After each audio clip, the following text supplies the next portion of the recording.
In the volatile arena of modern American politics, where personal insults often supplant policy debates, a recent exchange has crystallized the fierce dynamics shaping the nation's discourse.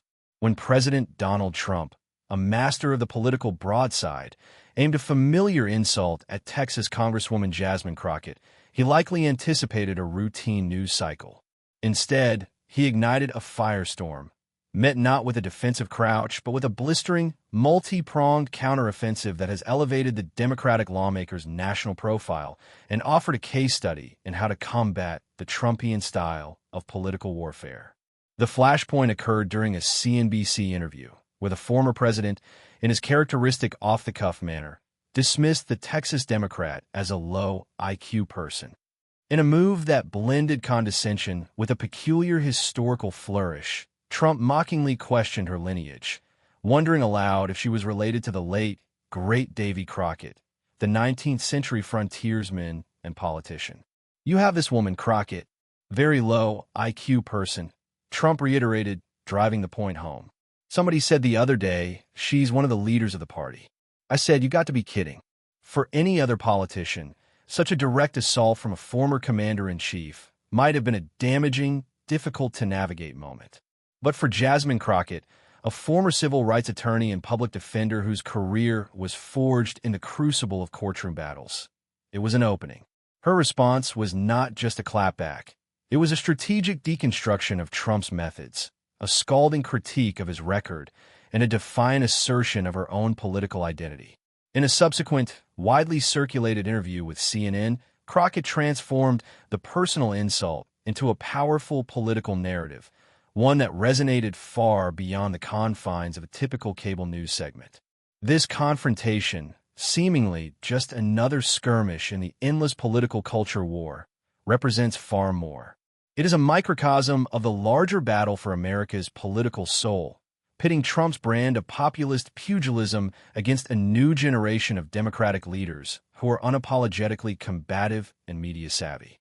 This is the story of that clash, an exploration of the insult, the anatomy of the response, and the rapid ascent of a progressive voice determined not just to withstand the heat, but to return it in kind.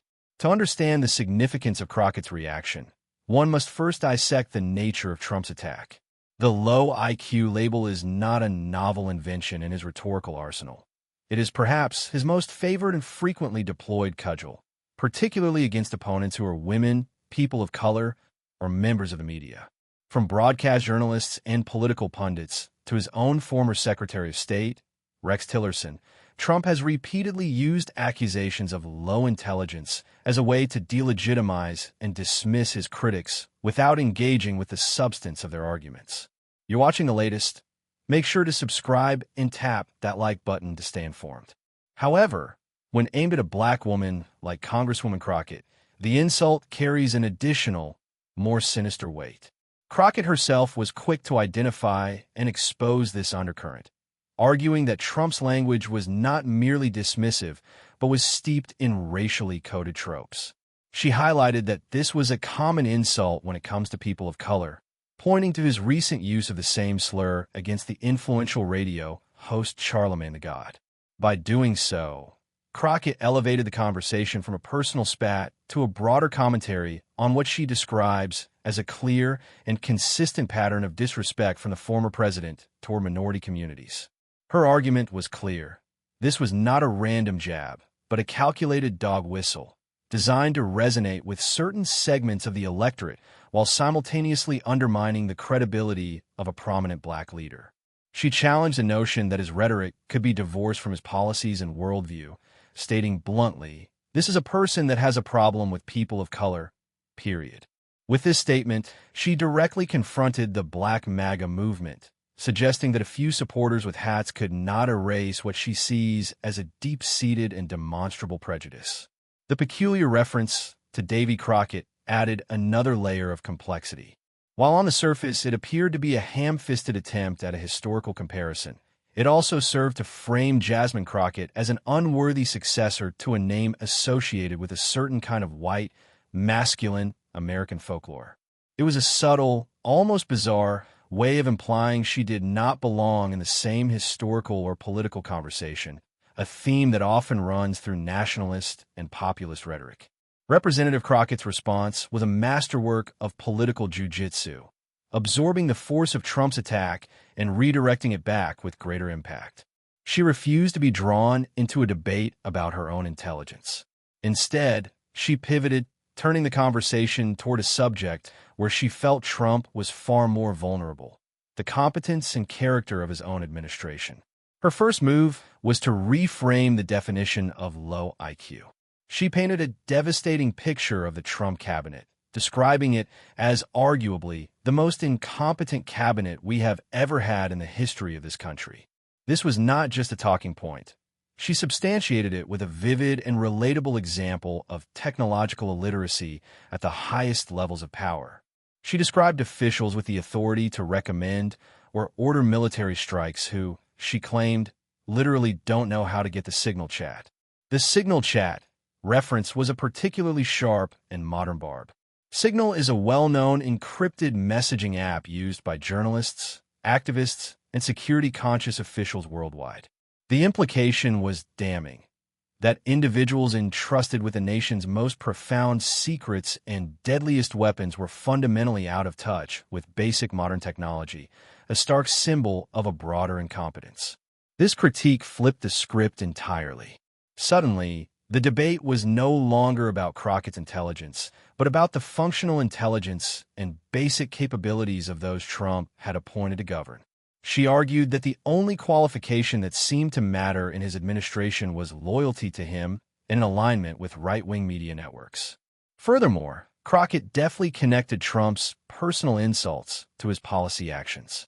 She pointed to his administration's immigration policies, which disproportionately affected people of color, as evidence that his rhetoric and his governance were two sides of the same coin. When we look at who it is that he's kicking out of this country, is people of color, she asserted, weaving the personal attack she suffered into a larger narrative of systemic bias. This strategic move ensured that her response was not seen as self-serving, but as a defense of all communities she felt were targeted by the former president. This high-profile exchange has served as a national introduction for many to a politician who has been steadily building a reputation in Washington as a formidable and fearless legislator. Jasmine Crockett's path to Congress was not that of a conventional politician. Her background as a civil rights attorney and a public defender in Texas imbued her with a trial lawyer's precision and a fighter's instinct. She spent years in the legal trenches, representing clients who were often marginalized and overlooked by the justice system. This experience honed her skills in cross-examination and argumentation, skills she has brought with stunning effect to the congressional hearing room. Since her election to represent Texas' 30th Congressional District, a diverse and heavily Democratic area that includes parts of Dallas, Crockett has become known for her incisive questioning during committee hearings, particularly on the influential House Oversight Committee. Her confrontations with MAGA-aligned lawmakers like Representative Marjorie Taylor Greene have become viral moments, celebrated by Democrats who have long yearned for leaders who will not back down from the Republican Party's most aggressive voices. She does not shy away from the partisan fray. She dives into it with a lawyer's command of facts and a clear, unapologetic progressive ideology.